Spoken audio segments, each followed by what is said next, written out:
toda la noche, no nos queda mucho tiempo más. No quiero perder lo que queda. Seguimos siempre la pasión y confiamos solo en el amor. Yeah.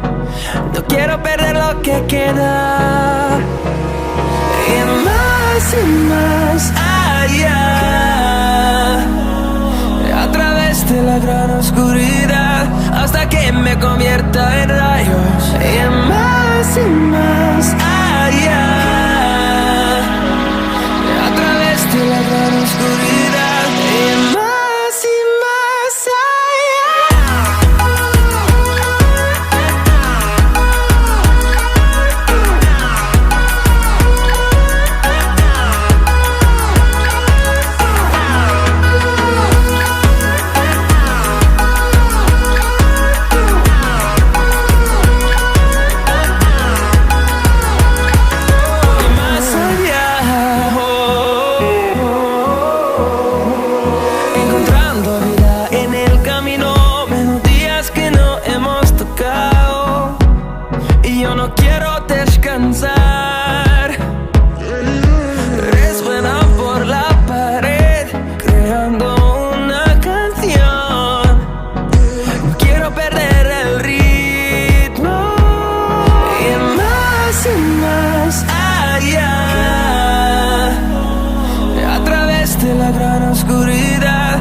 convierta en rayos. Y más allá, a través de la gran oscuridad. Y más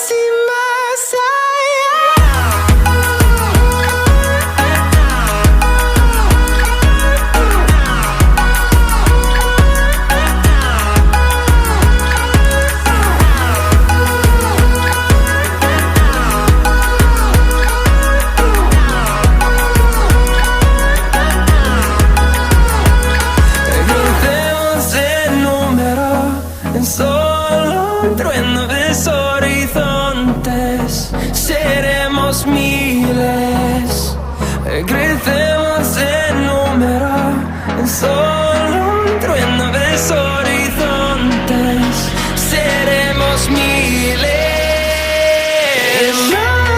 más allá, a través de la gran oscuridad, hasta que me convierta en rayos. Y más allá,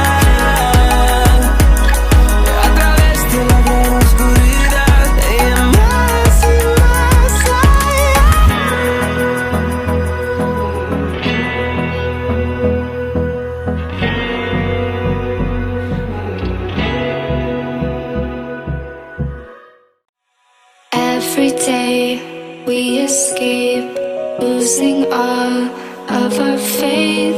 We can't live this way. Feel me slowly fade away. Feel me slowly fade away. As far as the wind will take me. Every day I feel time slipping, passing, skipping by. All the words I could say just can't really seem to stay. Feel me slowly fade away.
Bien, muy buenos días con todos ustedes.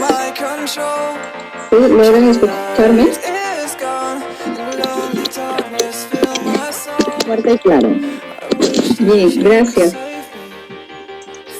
Bien, a nombre del Centro de Capacitaciones Green Development, les extendemos una cordial bienvenida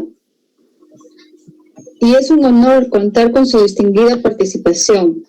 Agradecer a cada uno de ustedes que el día de hoy nos están acompañando en este taller vivencial de detección y evaluación del TDAH. Les saluda la psicóloga Marta Evelyn Aluja Purizaca, representante del Centro de Capacitaciones Green Development, el cual nace con la finalidad de proporcionar a los profesionales y futuros profesionales propuestas de capacitaciones para que puedan adquirir conocimientos más actuales, herramientas innovadoras y el impulso motivacional necesario para producir cambios en su vida profesional y personal, siendo este el mayor activo en la organización. ¿Sí? El día de hoy nos corresponde trabajar un tema en el cual aprenderemos a reconocer algunos indicadores, algunos signos, síntomas que nos permitan diagnosticar al TDAH. ¿Sí? Así también nos proporcionará nuestra ponente estrategias claras como para poder apoyar en el trabajo de una persona con TDAH. ¿Sí? Entonces, para ello contamos ya con la presencia de la magíster Verónica Álvarez Tinoco. Ella es licenciada en psicología, magíster en educación, especialista en dificultades específicas del aprendizaje en CEPAL, especialista en dificultades de la comunicación del lenguaje en CEPAL, especialista en trastorno del espectro autista, quien nos va a dirigir el día de hoy esta jornada de 4 horas para poder compartir con nosotros sus experiencias, sus conocimientos y poder tener una mayor información, un mayor bagaje de información para poder trabajar con nuestros pacientes o con personas que presenten este tipo de diagnósticos. ¿Sí? Con ustedes dejo en uso la palabra de nuestra ponente. Cualquier consulta, pregunta, lo vamos a ir haciendo por chat y de preferencia cuando la ponente nos vaya dando el tiempo para poder brindar nuestras observaciones, nuestras consultas, ¿sí? Entonces, por el chat nos vamos a ir comunicando. Sí, Verónica, buen día. Buen día. ¿Cómo estás? Sí, yo acá preocupada porque hace un rato sí estaba activada mi cámara y ahorita me sale de que tengo que salir para que se pueda activar. Entonces me preocupa por la hora porque avanza. Entonces no sé, porque igual les iba a pedir esto a los participantes que desactiven sus cámaras.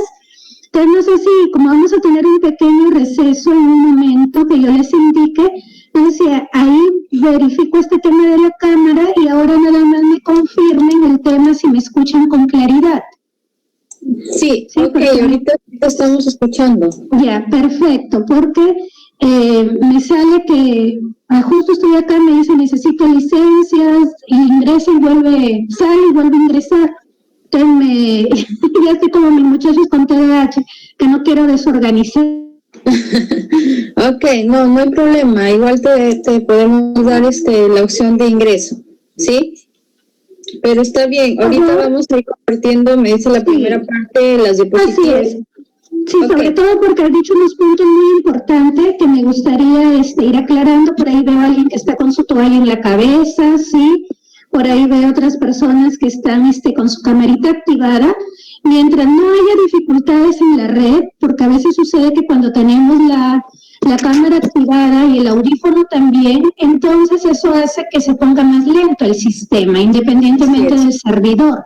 Entonces les pediré por favor, porque como todo terapeuta, también tenemos ciertas características de los niños, ¿no? Entonces también tengo mi déficit de atención por ahí que se activa cuando veo que alguien está que hace otra cosa, por ejemplo por las cámaras.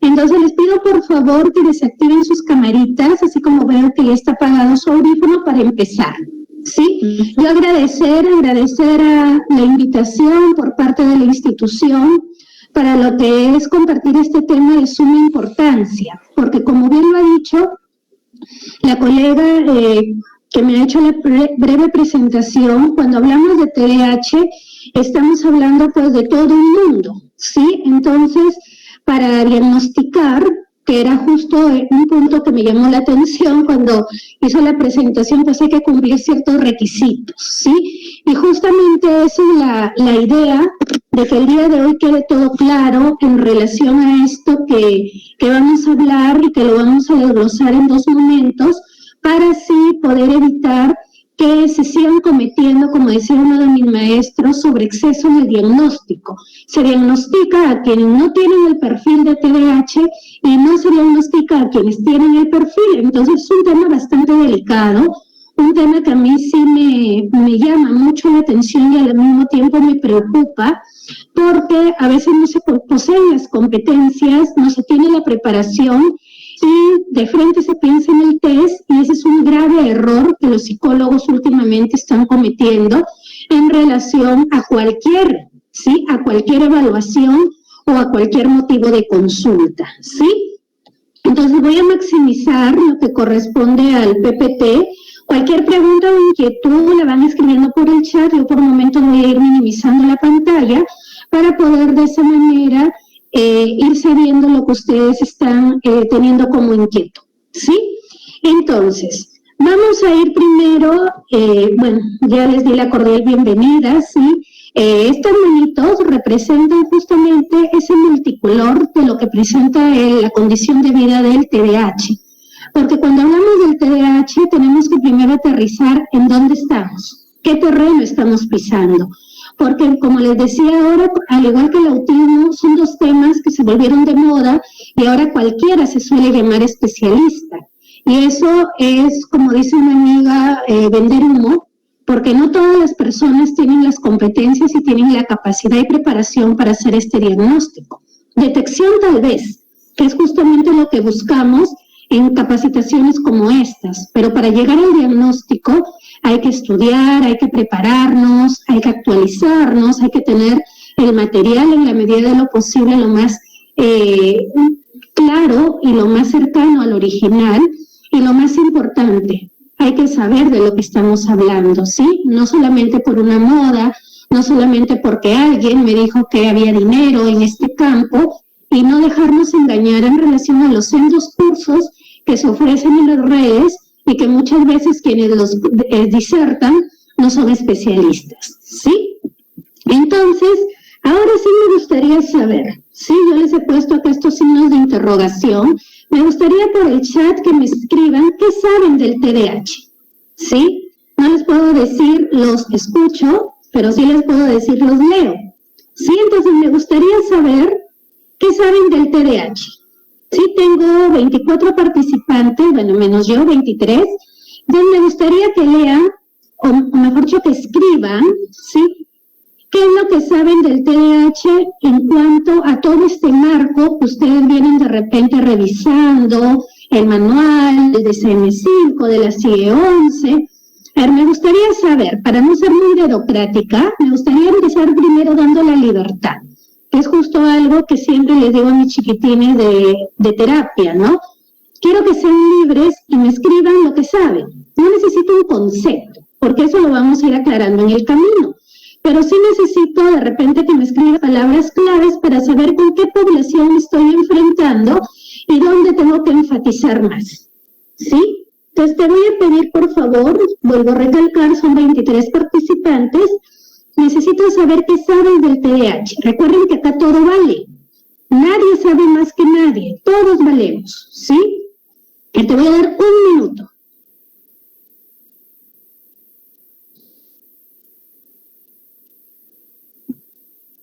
A ver. Que el frío no se vuelva nuestro distractor, ¿sí?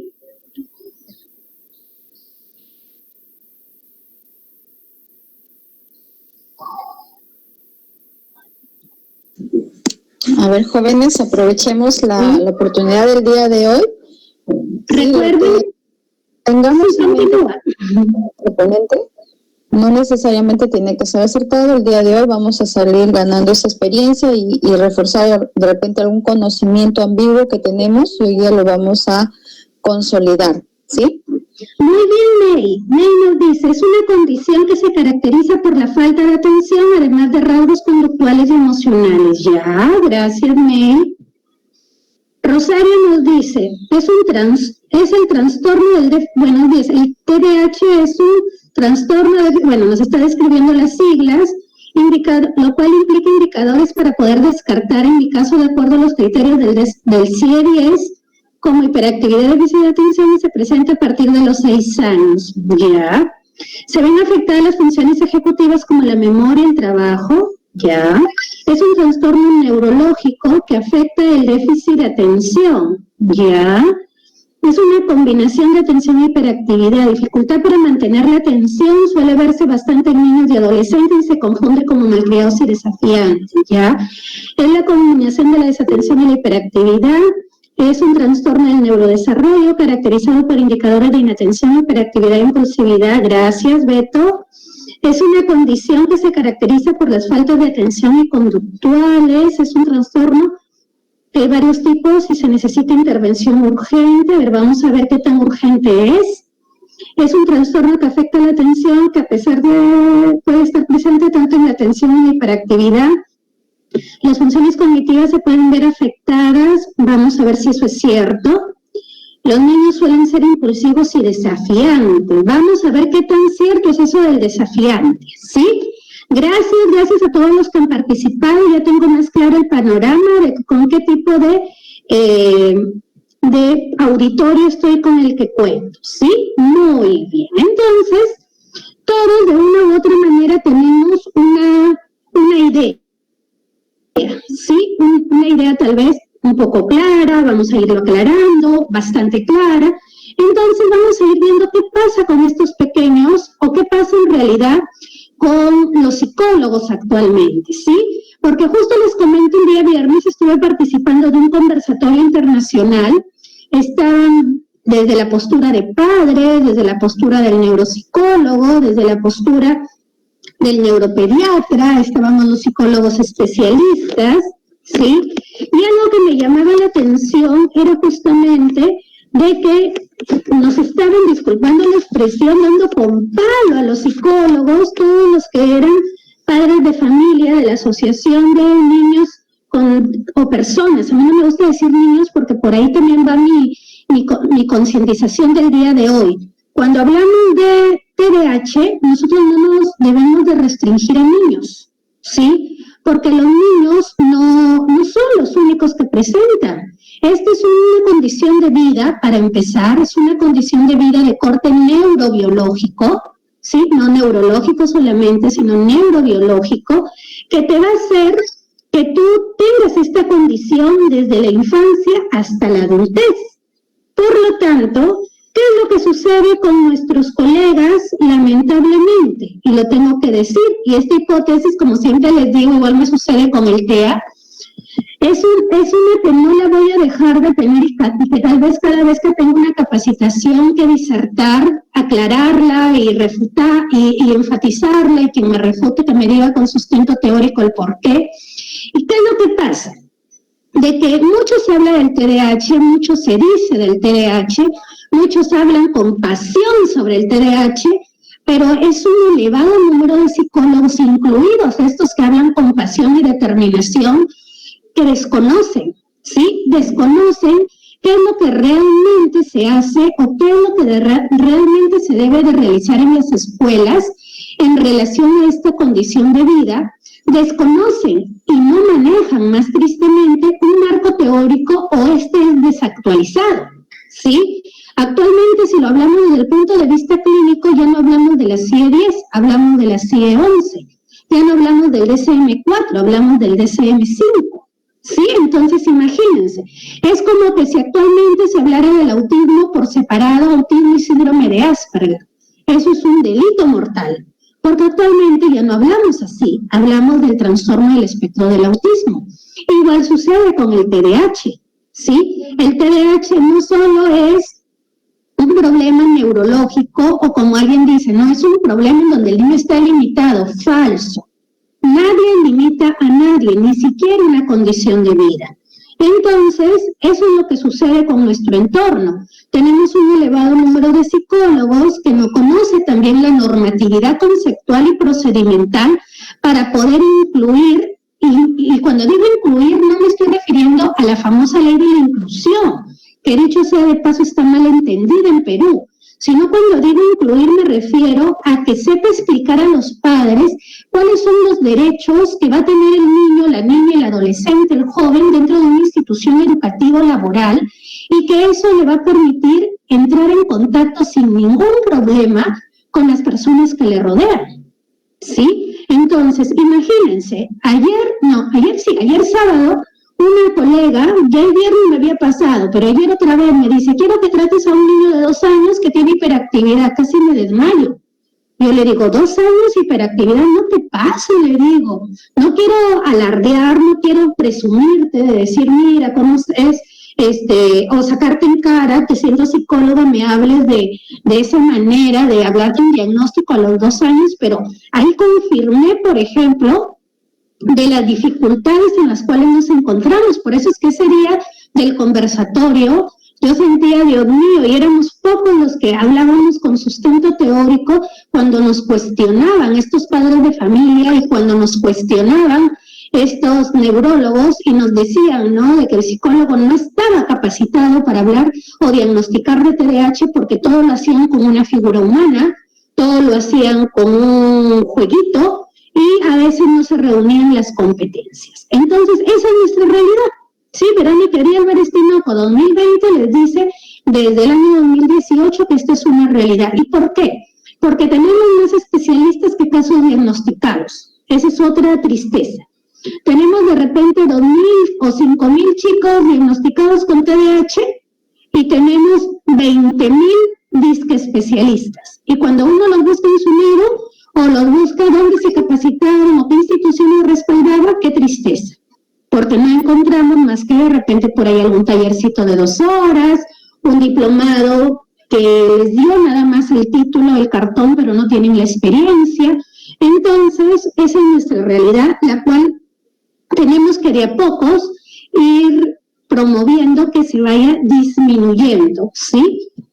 ¿Qué más encontramos? Que este es otro aspecto que también suelo ponerlo siempre cuando doy conferencias o capacitaciones en relación a condiciones de vida como puede ser el autismo, como puede ser el TDAH, el trastorno del desarrollo intelectual, problemas específicos del aprendizaje o TDL.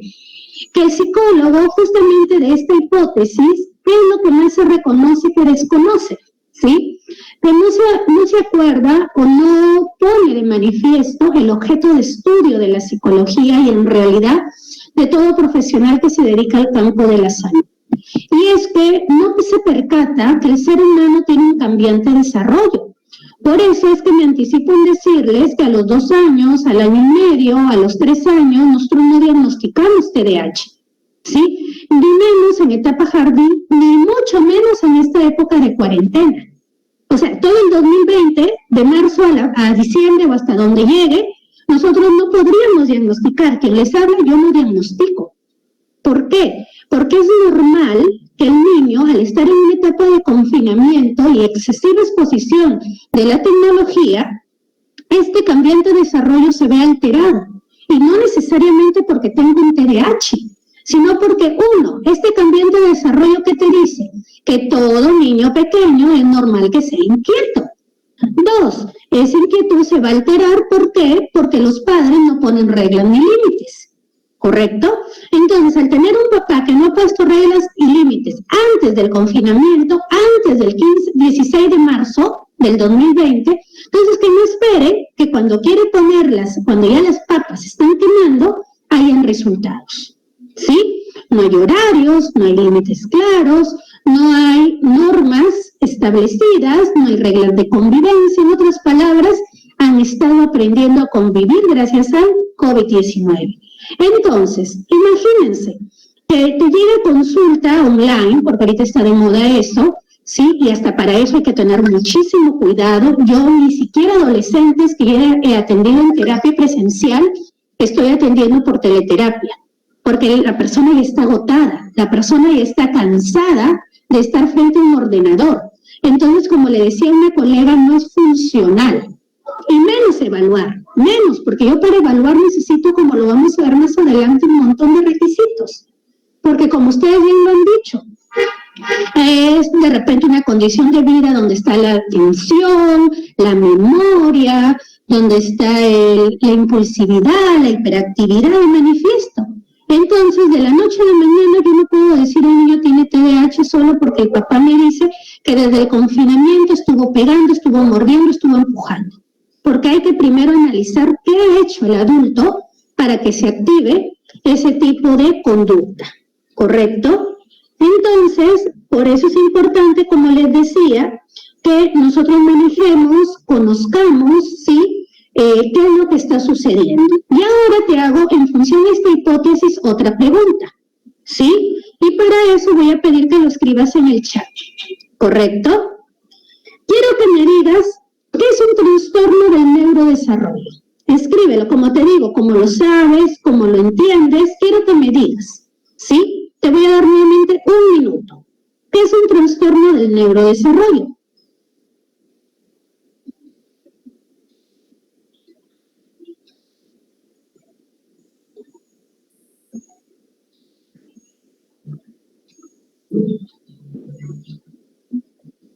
A ver, todo vale. No crean que porque no me ven, yo también tengo mis ojos biónicos, como siempre les digo a los chicos, de qué puedas estar haciendo detrás de esa pantalla.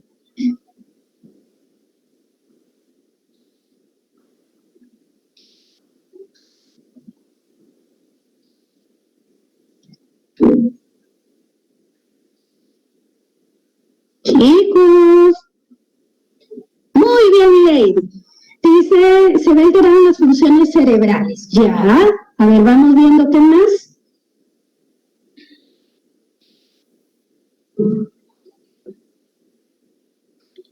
Son dificultades cognitivas que afectan la maduración neurológica. Ya, sigamos, para que me digan dónde tengo que enfatizar más.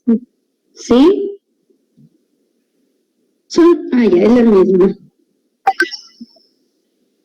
Neurocognitivas que afectan la maduración. Ya, vamos a ver hasta qué punto lo cognitivo está impactado, porque estamos hablando de lo neurocognitivo.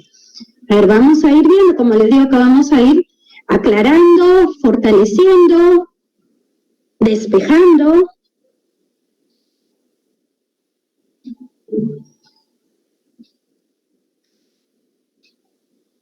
¿A quién más, Janina?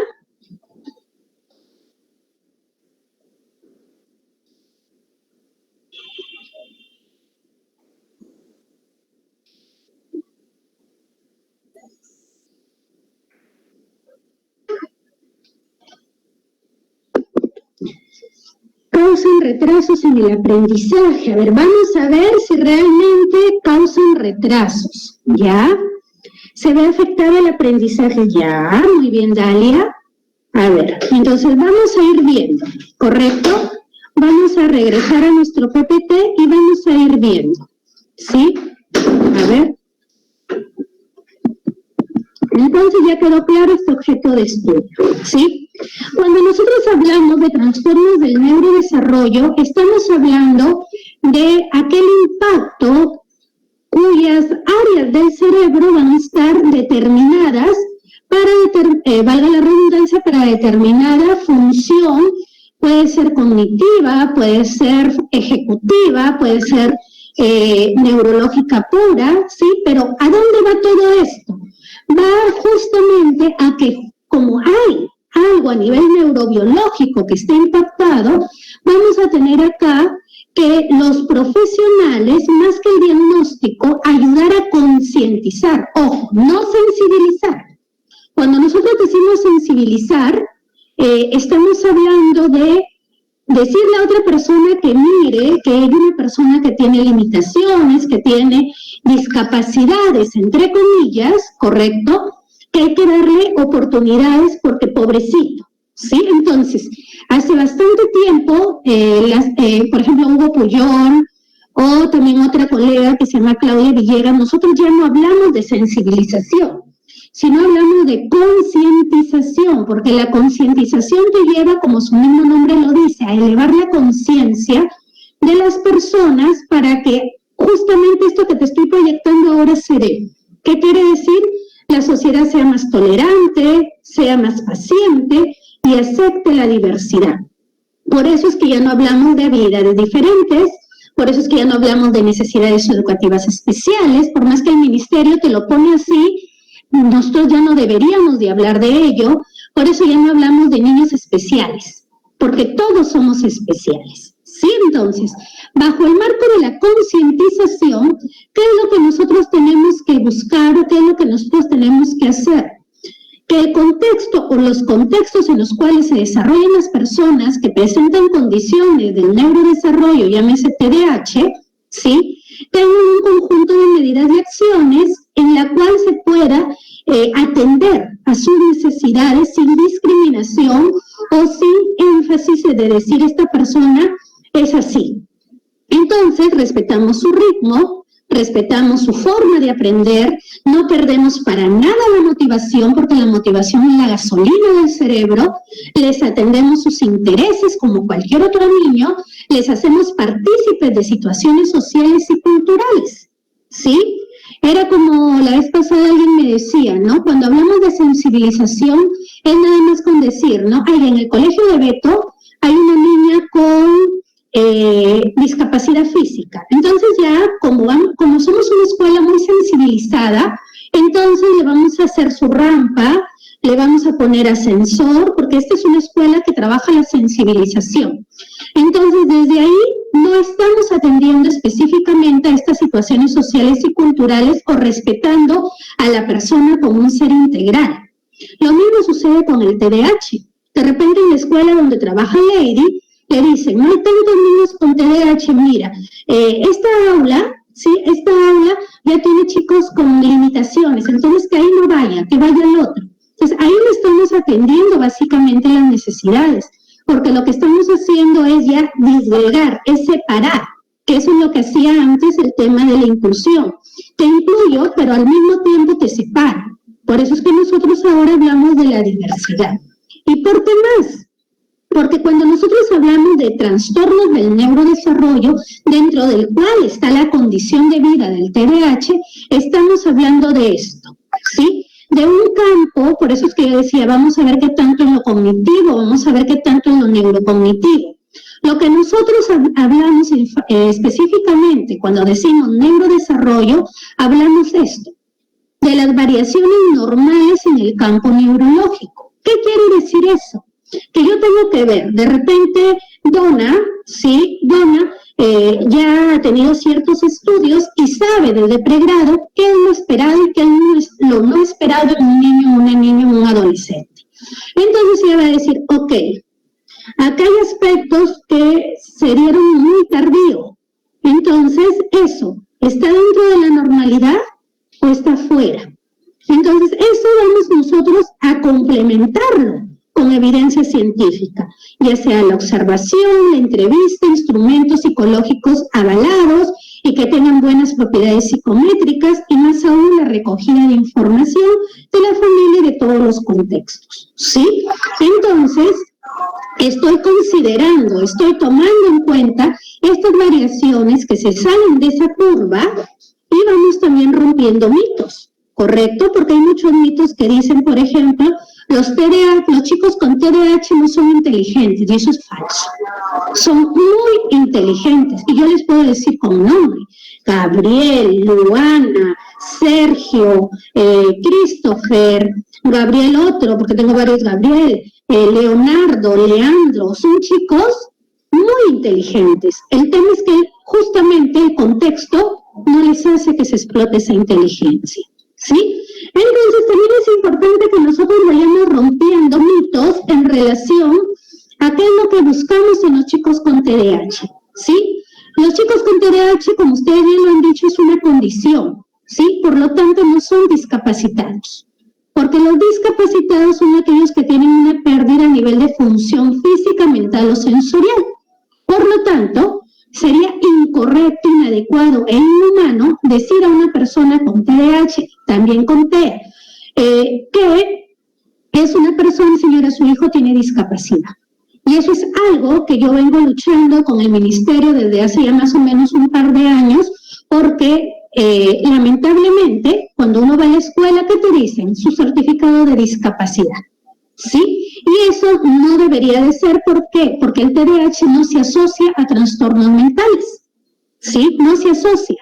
Que pueden haber antecedentes, sí, pero su causa no es por trastornos mentales. Entonces no puede ser una discapacidad, ¿sí? Tampoco puede ser una discapacidad para el tema sensorial, porque si bien hay chicos que pueden tener déficit visual, déficit auditivo, déficit en alguna parte táctil, correcto, pero eso no es exclusividad del TDAH, ¿sí? Hay varios trastornos del neurodesarrollo que comparten esta misma característica.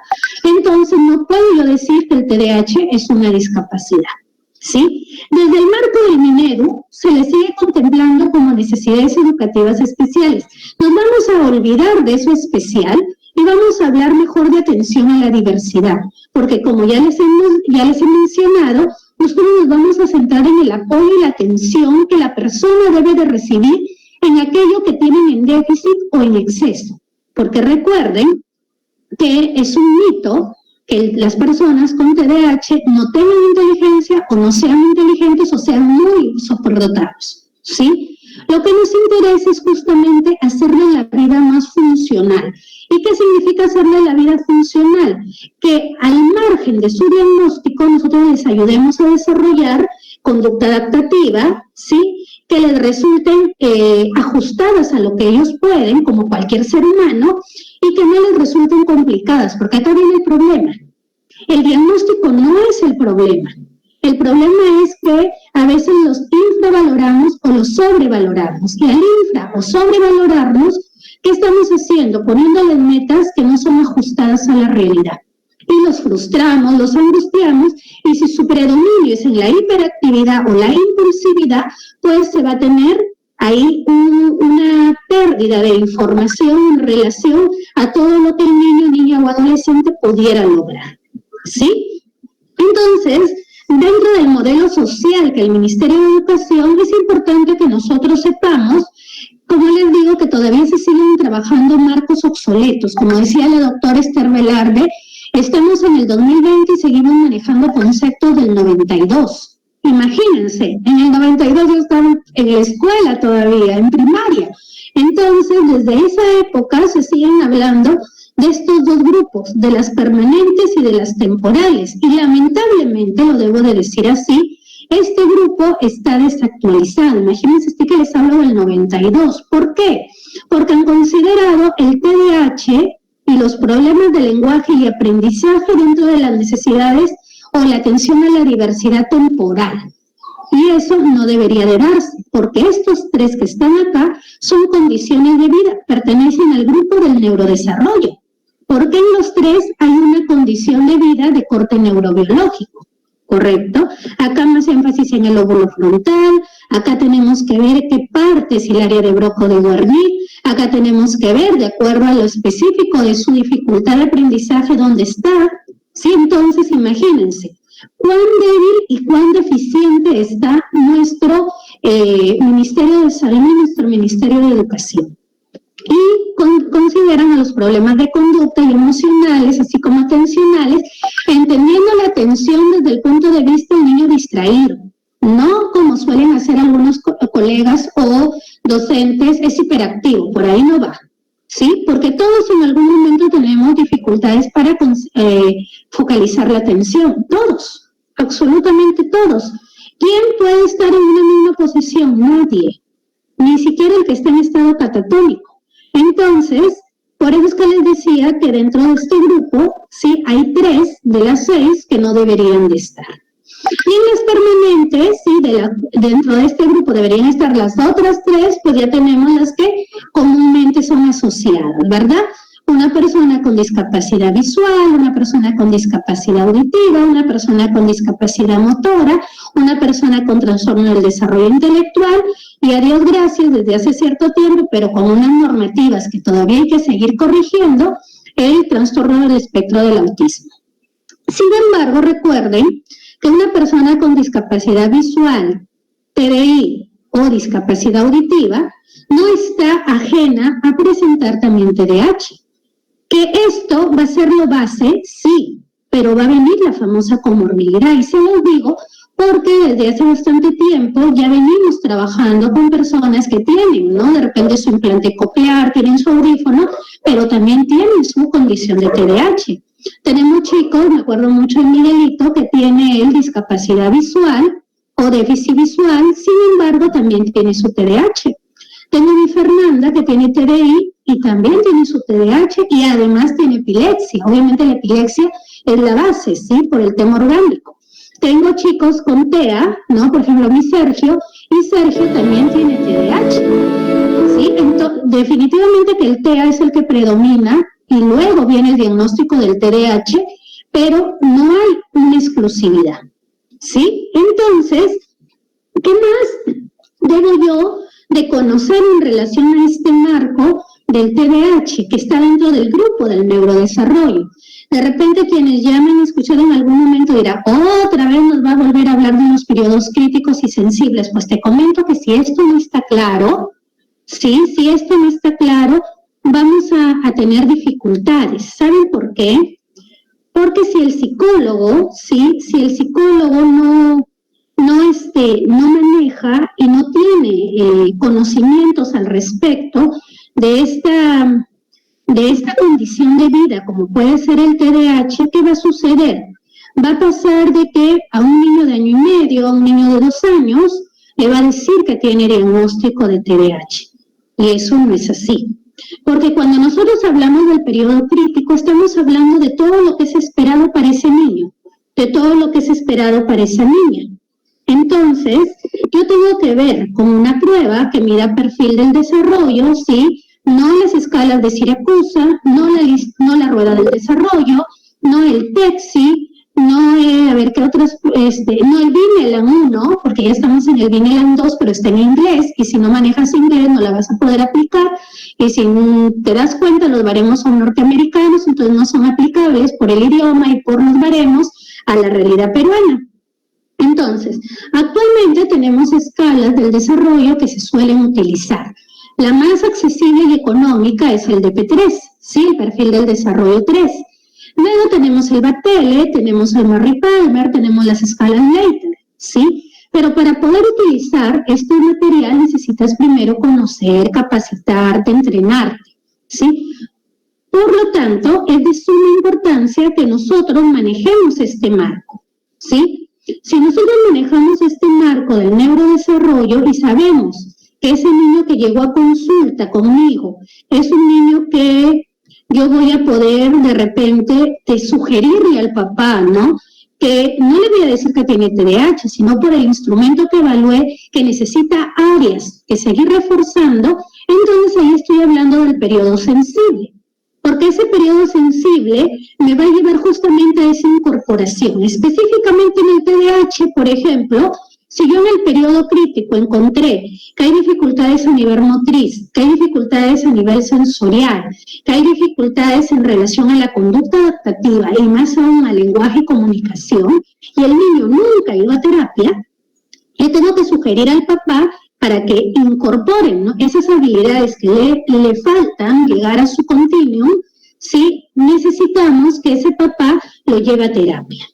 No le estoy diciendo, señor, porque ya veo que su hijo puede ser TDAH, porque así algunas veces yo escucho, sino porque si yo no descarto eso, es decir, en un periodo de 6 meses, de 9 meses, de 1 año de terapia, el niño no mejoró y más aún la familia hizo modificaciones en su día a día, puso reglas, normas, límites y no se presentaron cambios, entonces yo ahí ya puedo tener una presunción, pero no le digo tampoco al papá que su hijo tiene indicadores de TDAH, porque eso es una iatrogenia. ya que de acuerdo al DSM-5 el diagnóstico va desde los 8 hasta los 12 años, ha ampliado ya un poco el rango. Entonces debemos de tener mucho cuidado al momento que compartimos la información, más aún si no tengo la especialidad y más aún si no tengo los estudios previos y más aún si estoy en escuela, porque en las escuelas nunca se diagnostica, para eso se hace la derivación, ¿correcto? ¿Hasta aquí alguna pregunta? Voy a minimizar para poder leer el chat. Ay, no puedo minimizar. Ay, me pasé. A ver, minimizo, ya está. Voy a ver el chat. Muy bien, veo que acá han escrito Rosario, dice Sibian también, Sibian, Elizabeth, todo claro. Perfecto, gracias. Si hay alguna parte por ahí que no queda claro, chicos, yo por momentos voy a ir minimizando. Ustedes escriban con toda la confianza, que recuerden acá yo estoy para compartir con ustedes, no solamente para darles información, sino para yo también aprender, ¿correcto? Entonces, a manera de resumen, cuando hablamos de trastornos del neurodesarrollo dentro del grupo que está el TDAH, tenemos que no es una enfermedad, no es un síndrome. Si fuera una enfermedad, por ejemplo, estuviéramos con el virus, ni Dios lo permita, ¿sí? Tuviéramos los síntomas, nos llevan al hospital o un médico particular, ¿y qué pasa? ¿Qué sucede? Nos dicen, pase cuarentena, lleve esto, lo otro, y nosotros de una u otra manera vamos a ver si es que la persona se curó. Entonces ahí estamos hablando de enfermedad, ¿sí? El TDAH no es así, porque nosotros estamos hablando de un aspecto de que algo le está pasando al niño y vamos a llevar la terapia para hacerle más funcional.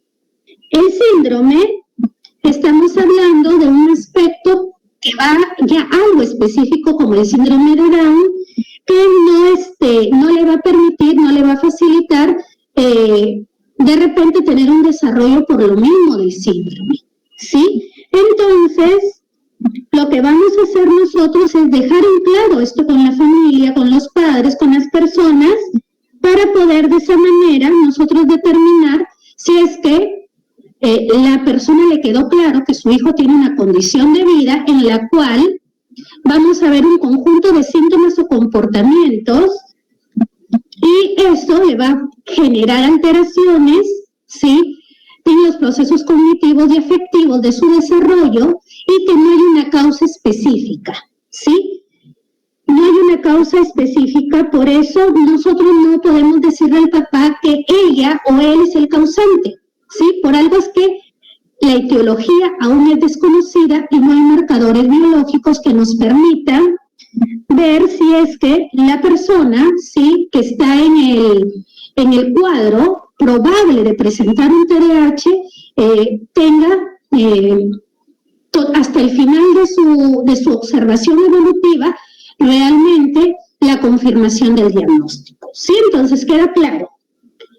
Es un trastorno del neurodesarrollo que generalmente solemos los especialistas llamarle condición de vida, cuya afectación va a estar a nivel de el impacto que tiene de sus funciones dentro del ámbito cognitivo, afectivo, pero sobre todo comportamental. Sí, entonces ya sabemos si alguien te dice, ¿no?, es que tiene la enfermedad, por eso es que le dan pastillita, por eso es que le dan el Ritalin, por eso es que le dan el metilfenidato, tú dile no es una enfermedad, por eso es que la OMS hace 15 días ya retiró el Ritalin del mercado. ¿Por qué? Porque el Ritalin nunca se debe dar a los chicos que presentan TDAH, nunca, ¿sí? Entonces, eso es lo que tú tienes que aclarar, ¿sí? No Ritalin, no metilfenidato, no Concerta, no Aradix, que son las versiones de la marca del famoso Ritalin, ¿sí? Muy bien. Entonces vamos viendo por qué es un trastorno del neurodesarrollo. Sí, vamos a ver. Porque estamos viendo acá un tema del sistema nervioso. Entonces, aquella persona que te dice, no, el TDAH es un invento, no, el TDAH no existe, que no has leído ese artículo, que el TDAH fue un invento de los farmacéuticos, que no han leído eso que han dicho por ahí algunos profesionales, que dicen de que solamente con pura terapia y que no necesita algo más. Entonces, eso, por ejemplo, tenemos que irlo ya sacando del marco profesional, porque cuando nosotros hablamos, correcto, del TDAH, estamos hablando que hay un impacto por su misma característica neurobiológica en el sistema nervioso, ¿sí? Entonces hay funciones de relación que no transmiten adecuadamente la información, tanto de entrada como de salida, y eso genera que la persona no se adapte rápidamente, o como yo siempre les digo a los papás, ¿no? Es como que los niños van gotita a gotita recepcionando esa información que tú le das, como por ejemplo para la espera de turnos, para detenerse a leer antes de hablar, ¿sí? Y para otras cosas es como que les llega muy rápido y luego se dan cuenta, es decir, no piensan, sino actúan, ¿sí? Entonces, eso se da también por la composición, ¿sí? Por la composición a nivel de cómo es que se fue dando todo este tema de la sinapsis, ¿sí? Entonces tenemos acá el paquete de neuronas y glías que en algún momento van a tener una conexión un poco lenta y en otras muy rápida, ¿no? Va a haber segregación excesiva de ciertos neurotransmisores, como puede ser la adrenalina, la dopamina, tienen excesiva dopamina, por eso es que algunas veces yo les digo a los papás que vean la película intensamente, porque ahí se van a dar cuenta claramente que las personas con TDAH como que todas esas emociones de la película intensamente se ven reflejadas, ¿sí? Se ven reflejadas porque esa composición de neuronas y glía se van dando de una manera muy heterogénea. Entonces, cuando los padres empiezan a aterrizar en la realidad y se dan cuenta que efectivamente, pues no, su hijo no es así porque, como ellos mismos me dicen, se le da la gana, sino porque hay algo interno que le impide, empiezan a concientizarse más. ¿Y por qué más? Porque justamente cuando yo les decía que el TDAH no se puede diagnosticar a cualquier edad, por más que la persona ya presente indicadores bien marcados por este tema de la plasticidad. Porque recuerden que el cerebro, por ese objeto de estudio que hablábamos, que va en un cambio constante, ¿sí? Puede ser que las condiciones también de su nacimiento, la zona cultural donde ellos se desenvuelven puede estar impactando. Justo ayer escuchaba a una facilitadora, ¿no?, que nos hablaba sobre el trastorno del desarrollo del lenguaje, y ella decía, ¿no?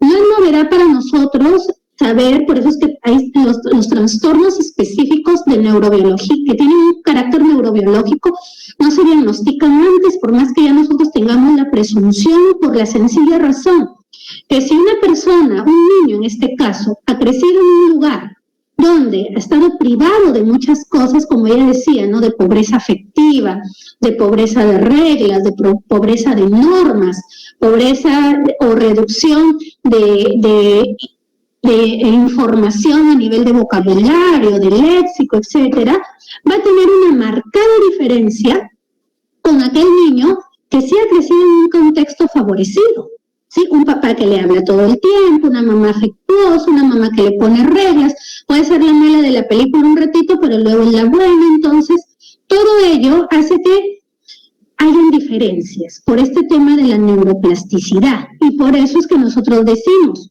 una conducta que tú no le hayas incorporado al niño en la edad que le correspondía, en ese periodo crítico, ¿sí? A la persona, cuando ya supere ese periodo crítico, que es los 8 años, ¿qué va a suceder? Le va a costar más. Y el incorporar, por ejemplo, una palabra nueva, ¿sí?, va a tener que el niño repetirla mínimo 27 veces para poder de esa manera aprenderla, ¿correcto? Y para poderla aplicar tendría mínimo que tener 49 intentos para que la pueda adquirir.